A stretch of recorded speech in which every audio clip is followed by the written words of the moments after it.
అందరికీ నమస్కారం. శ్రీ వశిష్ఠ గౌతమి పిరమిడ్ ధ్యాన మహాశక్తి క్షేత్రంకి అయితే నేను వచ్చేసాను. ఇది పేరవరంలో ఉంది. రావులపాలెం మీద నుంచి అయితే కనుక లొల్ల ఆత్రేయపురం మీదుగా రావచ్చు. అండ్ రాజమండ్రి నుంచి అయితే ధవళేశ్వరం బ్యారేజ్ అండ్ బొబ్బర్లంక మీదుగా రావచ్చు. మాది రాజమండ్రి కాబట్టి నేను ధవళేశ్వరం బ్యారేజ్ నుంచే వచ్చాను. చాలా బాగుంది. ఇంకా లోపలికి ఇది నడవడానికి ఉంటుందన్నమాట. కొంచెం టైం పడుతుంది లోపలికి నడిచి వెళ్ళడానికి. సో ఇది పచ్చని పొలాల్లో గోదావరి నదికి దగ్గరలో దీన్ని నిర్మించారు. పిరమిడ్ అయితే చాలా బాగుంది, మీరు చూస్తున్నారు కదా. సో పేరవరం మా చిన్నమ్మ గారి ఇల్లు.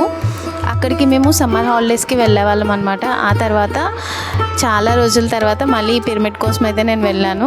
ఇక్కడ పిరమిడ్ ఉందన్న విషయం కూడా నాకు తెలియదు. సో తెలిసిన తర్వాత ఫస్ట్ టైం నేను ఇక్కడికి వెళ్ళడం చాలా క్యూట్గా అనిపించింది అండ్ పీస్ఫుల్గా కూడా చాలా బాగుంది. నేనైతే 1 అవర్ మెడిటేషన్ అయితే ఇక్కడ చేశాను అనమాట.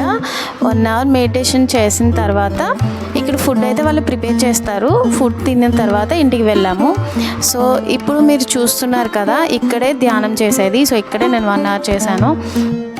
సో ఎవరైనా ఈ పరిసర ప్రాంతాల్లో ఉండి ధ్యానం చేసేవాళ్ళు, వాళ్ళకి పిరమిడ్ తెలియకపోతే కనుక తప్పనిసరిగా ఒకసారి విజిట్ చేయండి. అండ్ తెలిసిన వాళ్ళు ఎంతమంది విజిట్ చేశారు అనేది నాకు కామెంట్లో చెప్పండి.